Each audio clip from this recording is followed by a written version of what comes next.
আওয়ামী লীগ কিন্তু ঠিক আওয়ামী লীগের মতনই ধীরে ধীরে গড়ে উঠেছে। 8ই আগস্ট এক অবিশ্বাস্য ঘটনা ঘটে গেছে নয়াদিল্লির মাটিতে। পলাতক স্বৈরাচার হাসিনার সাথে ব্যাংক লুটেরাস এস এ আলমের বৈঠক হয়েছে সেদিন। এই এস এ আলম হলো সেই ব্যবসায়ী যাকে শেখ হাসিনা বাংলাদেশকে লুটপাটের ব্ল্যাঙ্ক চেক দিয়ে রেখেছিল। বাংলাদেশের নাগরিকত্ব বিসর্জনকারী ও বর্তমানে সিঙ্গাপুরের নাগরিক এস এ আলম ওরফে সাইফুল আলম মাসুদের সাথে দিল্লিতে হাসিনার গোপন বৈঠকটি হয় অত্যন্ত গোপনে। বৈঠকটি হয় মোদী সরকার হাসিনাকে যেই বাংলোতে রেখেছে, দিল্লির সেই লুটেজ বাংলো জোনে। বৈঠকের মূল উদ্দেশ্য আওয়ামী লীগকে আবারও ফিরিয়ে নিয়ে আসা। এজন্য নাশকতা, গুজব ও প্রোপাগান্ডা সহ যা যা দরকার সকল বিষয় নিয়ে আলোচনা হয়। এ সময় হাসিনার অনুরোধে এস এ আলম 2,500 কোটি টাকা হস্তান্তর করে এবং আরও 2,000 কোটি টাকা নভেম্বরে দেওয়ার জন্য আশ্বস্ত করেন। তদন্তে জানা যায় এই টাকা দিয়ে আওয়ামী লীগের গুজব সেল সিআরআই অ্যাক্টিভ করা হবে এবং আওয়ামী অ্যাক্টিভিস্টদের সক্রিয় করে সামাজিক যোগাযোগ মাধ্যম সহ অনলাইন দুনিয়ায় গুজব ও প্রোপাগান্ডা ছড়িয়ে বাংলাদেশকে অস্থিতিশীল করা হবে। হাসিনা পালিয়ে যাবার পর সিআরআই এর অফিসও উধাও হয়ে যায়, কিন্তু সম্প্রতি পুরান ঢাকায় সিআরআই একটি গোপন অফিস নিয়েছে। সিআরআইকে অ্যাক্টিভ করতে ভূমিকা পালন করছে একটি শীর্ষস্থানীয় বিজ্ঞাপনী সংস্থার কর্ণধর গাউসুল আলম শাওন। এই শাওন যে কত বড় খেলোয়াড় সে বিষয়ে প্রতিবেদনের শেষে জানাচ্ছি। গত মাসের 8 তারিখ হাসিনার সাথে বৈঠকের আগে এস এ আলম নয়াদিল্লিতে পৌঁছে আওয়ামী লীগের আরেক পলাতক নেতা ও সাবেক মন্ত্রী মহিবুল হাসান চৌধুরী নওফেল, জাহাঙ্গীর কবির নানক, মোহাম্মদ আলী আরাফাত সহ আরও কিছু নেতার সঙ্গে বৈঠক করেন। ওই বৈঠকের মূল এজেন্ডা ছিল বাংলাদেশকে অস্থিতিশীল করে আওয়ামী লীগকে ক্ষমতায় ফিরিয়ে আনার পরিকল্পনা। বিশ্বস্ত একটি সূত্র জানায় সাইফুল আলম মাসুদের উমরা করাটা ছিল একটি উসিলা মাত্র। তার মক্কায় যাওয়ার বিশেষ উদ্দেশ্য ছিল দেশের বাইরে থাকা আওয়ামী লীগ নেতাদের সাথে সাক্ষাৎ করা। মক্কার ফেয়ার বন্ড হোটেলে তিনি পলাতক নেতাদের সঙ্গে বৈঠক করেন এবং দেশ থেকে লুট করা অর্থের বিনিময়ে বিলাসবহুল হোটেল কেনার জন্য একটি আন্তর্জাতিক সংস্থার সঙ্গে জরুরি বৈঠকও করেন।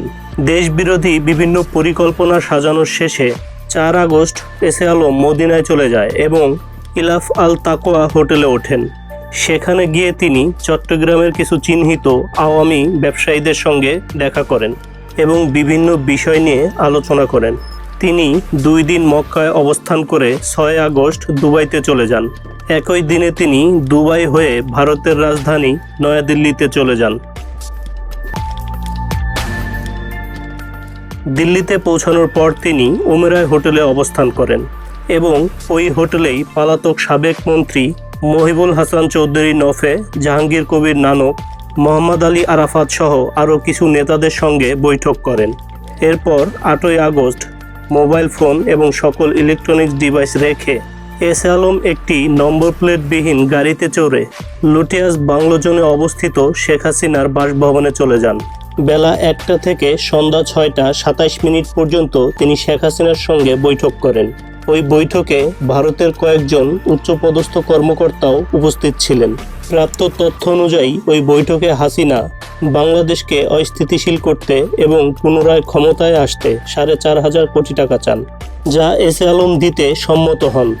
এই 4,500 কোটি টাকা ব্যবহারের প্রধান পরিকল্পনার মধ্যে আছে আন্তর্জাতিক লবি ও বিভিন্ন দেশের নীতি প্রণেতাদের মাধ্যমে আওয়ামী লীগের প্রতি সমর্থন নিশ্চিত করা, নভেম্বর ও ডিসেম্বরের মধ্যে দেশে নাশকতা সৃষ্টি করে অরাজক পরিস্থিতি তৈরি করা যাতে অন্তর্বর্তী সরকার পদত্যাগ করতে বাধ্য হয়, সরকারি কর্মকর্তা, পুলিশ এবং গুরুত্বপূর্ণ ব্যক্তিদের কিনে ফেলা, আওয়ামী নেতা ও কর্মীদের জামিনে সহায়তা করা, এস আলমের শিল্প প্রতিষ্ঠান ও শ্রমিকদের মাধ্যমে আন্দোলন সংগঠিত করা। অর্থ গ্রহণ, বিতরণ ও ব্যবস্থাপনার দায়িত্বে থাকা 3 জন কমিটির সদস্য ছিলেন জাহাঙ্গীর কবির নানক, মোহাম্মদ আলী আরাফাত এবং মহিবুল হাসান চৌধুরী নফেল। শেখ হাসিনার আবাসস্থল থেকে ফিরে এসে এস আলম তার হোটেল ওয়েভরায় ওঠেন। 8 ও 9 আগস্ট টানা 2 দিন তিনি ওই হোটেলে অবস্থান করে ভারতে পালিয়ে থাকা আওয়ামী লীগের বিভিন্ন কেন্দ্রীয় নেতাদের সাথে সিরিজ বৈঠক করেন। এরপর 10ই আগস্ট এস এ আলম ফের শেখ হাসিনার সাথে দেখা করতে তার বাসভবনে যান। সেদিন এস এ আলম বেলা 3টা থেকে প্রায় রাত 11টা পর্যন্ত সেখানে অবস্থান করেন। পরদিন অর্থাৎ 11ই August S A Alam Naya Dilli থেকে বিমানে করে মুম্বাইয়ে যান এবং সেখানে একটি হাসপাতালে চিকিৎসা নেন। 15ই আগস্ট স্বাস্থ্য পরীক্ষা শেষে তিনি দিল্লি ফিরে আসেন। এরপর 16ই আগস্ট শেষবারের মতো শেখ হাসিনার সঙ্গে সাক্ষাৎ করেন এবং দেশবিরোধী বিভিন্ন ষড়যন্ত্রের পরিকল্পনা করেন। সবশেষ 17ই August S A Alam Delhi সফর শেষ করে সিঙ্গাপুরে ফিরে যান। এবার আসা যাক নাশকতার মূল খেলোয়াড় কে এই গাউসুল আলম শাওন।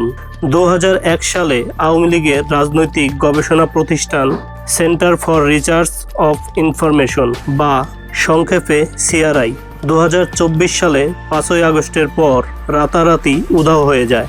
প্রতিষ্ঠার কিছুদিনের মধ্যে সিআরআই গবেষণা ও প্রকাশনার আড়ালে আওয়ামী লীগের রাজনৈতিক ফ্যাসিডম প্রতিষ্ঠায় অগ্রণী ভূমিকা পালন করে। প্রতিষ্ঠানটি সেমিনার ও মাল্টিমিডিয়ার মাধ্যমে জনগণকে, বিশেষ করে তরুণ প্রজন্মকে সম্পৃক্ত করে আওয়ামী লীগের শাসন ব্যবস্থা চিরস্থায়ী করার পক্ষে কাজ করত। এর সবচেয়ে বড় উদ্যোগ হলো ইয়াং বাংলা, যা দেশের তরুণদের নিয়ে গড়া বৃহত্তম নেটওয়ার্ক এবং এখান থেকে প্রতি বছর জয় বাংলা ইউথ অ্যাওয়ার্ড প্রদান করা হতো। প্রতিষ্ঠানটির চেয়ারম্যান ছিল পলাতক শেখ হাসিনার পুত্র সজীব ওয়াজেদ জয়, ভাইস চেয়ারম্যান ছিলেন সাইমা ওয়াজেদ পুতুল, ট্রাস্টি ছিলেন শেখ রেহানার ছেলে রাদওয়ান মুজিব সিদ্দিকী ববি এবং আওয়ামী লীগ নেতা নজরুল হামিদ বিপু। সজীব ওয়াজেদ জয়ের বন্ধু ও সাবেক প্রতিমন্ত্রী নজরুল হামিদ বিপুর ভাইরা সৈয়দ গাউসুল আলম শাওন ছিল এই প্রতিষ্ঠানের অঘোষিত রাজা। 2011 সালের পর থেকে আওয়ামী লীগের রাজনৈতিক গবেষণার পাশাপাশি বিভিন্ন ঘটনা ধামাচাপা দিতে যে চিত্রনাট্য তৈরি করা হতো তার লেখক ছিলেন তৎকালীন একটি শীর্ষস্থানীয় বিজ্ঞাপনী সংস্থার কর্ণধার এবং কাহিনীকার এই সৈয়দ গাউসুল আলম শাওন। এই শাওনের বিরুদ্ধে রয়েছে হাজার কোটি সরকারি টাকা আত্মসাতের অভিযোগ। সিআরআই টিমে প্রায় 4 শতাধিক মানুষ কাজ করলেও আজ পর্যন্ত কাউকে গ্রেফতার করতে সক্ষম হয়নি পুলিশ। এই প্রতিষ্ঠানের নামে হাজার হাজার কোটি সরকারি টাকা আত্মসাৎ, চাঁদাবাজি সহ গণ অভ্যুত্থানের সময় দমন নিপীড়ন করার পলিসি তৈরির অভিযোগ রয়েছে। তাছাড়া হাসিনা সরকারকে গুম ও খুনের জন্য বিরোধীদের সম্পর্কে তথ্য দেওয়ার মতো গুরুতর অভিযোগও রয়েছে এই প্রতিষ্ঠানটির বিরুদ্ধে। পলাতক শেখ হাসিনার সাথে দিল্লিতে বৈঠকে এস এ আলম এই সিআরআইকে সচল করতে বিপুল পরিমাণ অর্থ দেওয়ার প্রতিশ্রুতি করেন। বাংলাদেশের দায়িত্ব নেন সৈয়দ গাউসুল আলম শাওন। দীর্ঘ 1 বছর পর জয়ের বন্ধু গাউসুল আলম শাওনের নেতৃত্বে এই সিআরআই প্রতিষ্ঠানটি আবার সংগঠিত হচ্ছে। ইতিমধ্যে তারা তাদের পুরনো কর্মকর্তা কর্মচারীদের সাথে যোগাযোগ করেছে। শাওনের সাথে ভারতে অবস্থানরত পলাতক আওয়ামী লীগ নেতাদের সাথে একাধিকবার বৈঠকের খবর পাওয়া গেছে। জনগণের কষ্টার্জিত অর্থ বিদেশে পাচার এবং তাও আবার দেশের বিরুদ্ধে ষড়যন্ত্রমূলক কর্মকাণ্ডে ব্যবহার কোনো সাধারণ ব্যাপার নয়, বরং জাতীয় নিরাপত্তা এবং স্বাধীনতার বিরুদ্ধে সরাসরি হুমকি। এই বিষয়ে দেশবাসীর সতর্ক দৃষ্টি এবং সচেতনতা অতীব জরুরি এবং একই সাথে অন্তর্বর্তী সরকারের উচিত এই ব্যাপারে কঠোর পদক্ষেপ গ্রহণ করা, যাতে কেউ দেশকে অস্থিতিশীল করতে সুযোগ না পায়।